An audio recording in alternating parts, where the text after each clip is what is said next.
What do professional sports bettors do differently when they think about their bankroll compared to those who are just betting for fun?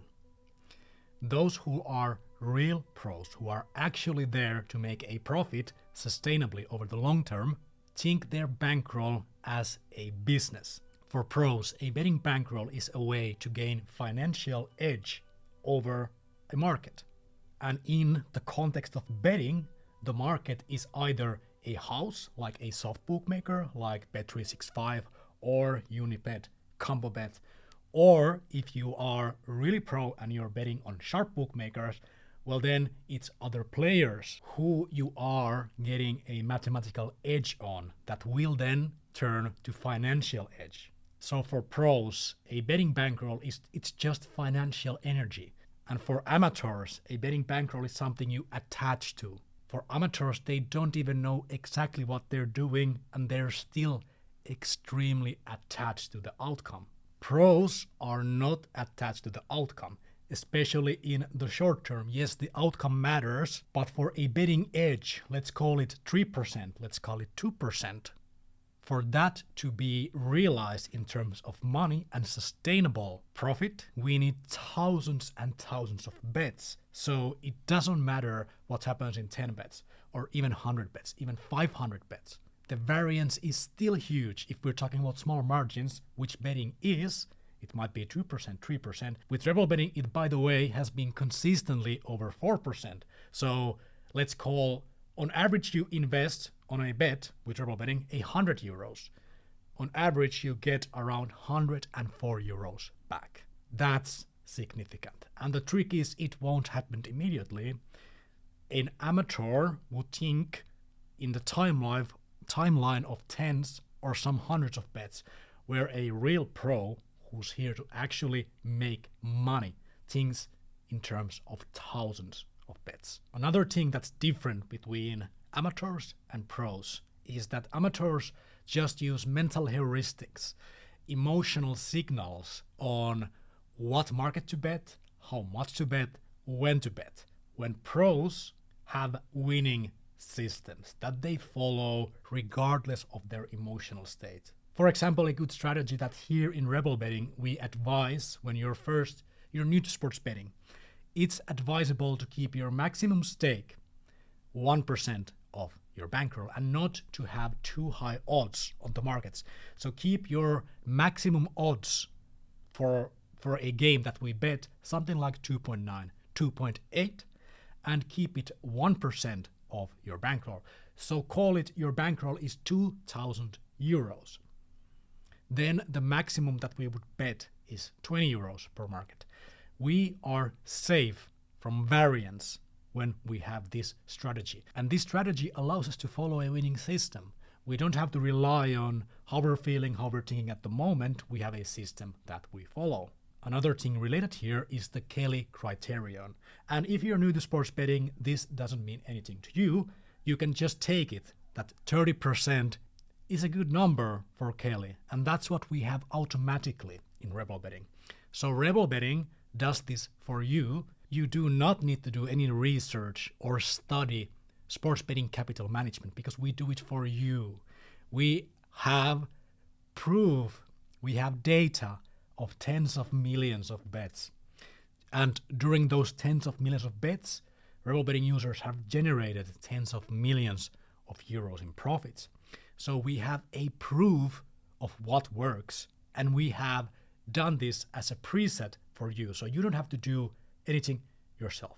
You can just join Rebel Betting, and the optimal staking is set out already for you. So you can bet like a pro. You can manage your bankroll like a pro, even though you don't know anything about betting. That's what Rebel Betting allows you to do. It can save you years of time. One other aspect that's so important when we talk about optimal bankroll management is keep it moving. If the money is dead, it's not making us any money. So when is the busiest season in sports betting? It's always the weekends. In optimal world, we would cycle or bankroll even 2, 3, 4 times on a weekend because that's when there's a lot of games, when there's a lot of action. That's when we can actually make money. And then when we talk about Monday, Tuesday, Wednesday, usually it's slower. So we just want to get 20 bets, 30 bets, 40 bets, 50 bets, whatever it is that we can to keep our bankroll cycling. So what this means is we want to defend our bankroll for the weekend. So when it's Thursday, we don't want to bet on a game that starts 300 hours from now. If it's a Thursday, we don't want to bet games on Monday, because on a Thursday to games on a Monday or a Sunday, well, then we're missing the busiest 2 days, Friday and Saturday. So those are the days we really want to keep it moving. So don't lock your bankroll on a Thursday or a Wednesday, because the busiest days are coming. Invest in weekends. You can spend up to 2 hours even, depending on your bankroll, on the weekend. And then when it's slower, when it's Monday or it's Tuesday, well, then we can bet on those matches that start on Thursday, like multiple days ahead. We just want to keep it moving. We just want to do what we can so we get those extra bets in and we get that extra closing value into our bankroll.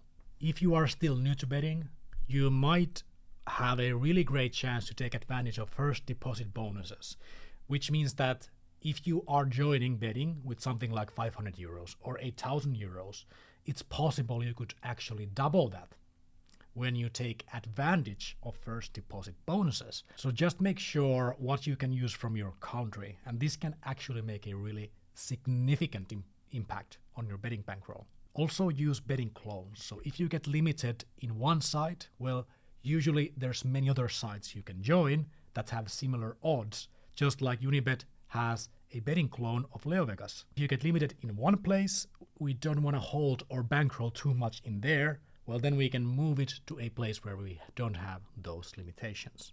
Also, you don't have to do this alone. There's Rebel Betting community, there's the YouTube, there's Discord. So especially in Discord and Rebel Betting community, there's a lot of tips being shared on what works and what doesn't. So a pro will take any information in that helps them to make more advised decisions, more wise decisions. And places to get really useful information. Well, for example, Discord, Rebel Betting Discord. So please join that. It really, really helps. And the most important thing is to think this in the long term. As long as we have a winning system, which Rebel Betting allows you to have. Rebel Betting allows you to have an edge over the house. Well, then it's just a matter of time and repetitions. It's about patience. It's about showing up daily. Do the work. Just merely do the work. Do it 10 minutes, 15 minutes, 30 minutes. When there's more bets, do it more. That's it. That's what you control. The rest, it will take care of itself. That's how mathematics work. The last thing, so what I did personally was I opened accounts to all of those sites that Rebel Betting include that I can use from my country. So I could have as many bets as ever possible. And then once I saw that, okay, there's not that many bets to this bookmaker, but there's more bets on this other bookmaker, well, just move the bankroll to that. You can leave a small bankroll on a bookmaker that has not that much volume, but we really, really, really want to prioritize those that have the biggest amount of bets. Usually this means some trial and error, but it really helps that you have multiple bookmakers on use. I hope this helped. I hope there's even one insight that was useful from this video. If you have any questions, please let us know. My name is Mikael. It's an honor to do this with you. See you on the next video.